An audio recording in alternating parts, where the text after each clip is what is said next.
یار کی ستوری خواندی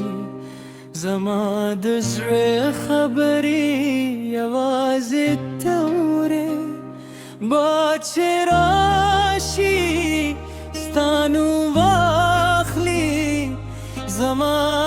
هر احساس ستا په لورې ځي ستا سترګو پرده کې دنیا را تښتلې ده ستا د خندا په نغمه کې هر شیبه خوته ده چې ته راسره وي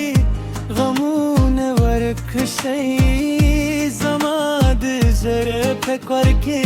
د مینې د لولونه زرغون شئ ستا د قدمونو آواز لکه د بارانانې زما په وچ زړه کې جوړوي د مینې لارې زه چې هر خواب خورم ستا تصویر ښکاري زما د ژوند هره کیسه ستا له نومه پیرلی دي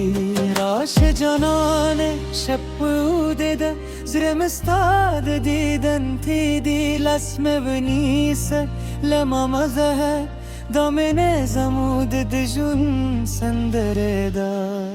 ته زما د زړه دنیا یې ته زما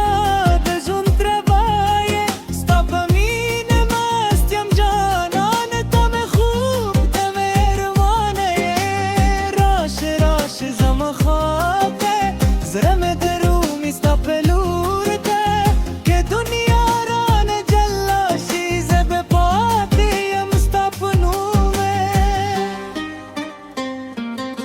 د سپودم د لندې به ناست یو د مینې خبرې کو د صبح خوبونه به جوړو د زړه رازونه وایو نه به فاصله وي نه به د غم سیوري یوازې ته او زه او د مینې دا ښکلې کیسې ستا په سترګو کې نه ولید خپل راتلونکي کور ستا په خبرو کې مې وموند د زړه سکون که لارې سختې شي زه به در سره ځم که طوفان راشي ستا لاس به نه پرېږدم زه همې وایي ته مې یار یې زما د ژوند ښکلې بهار یې هره ساه مې ستا په نوم ده ته مې مینې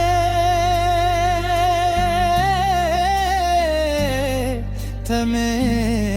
قرار یې ته زما د زړه دنیا یې ته زما د ژوند ربا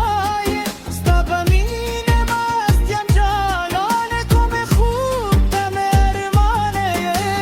راشه راشه زما خواب دی زړه مې درومي ستا په لور ته تر آخره ابدي غوارم ته مې عشق یې ته مې ساحل که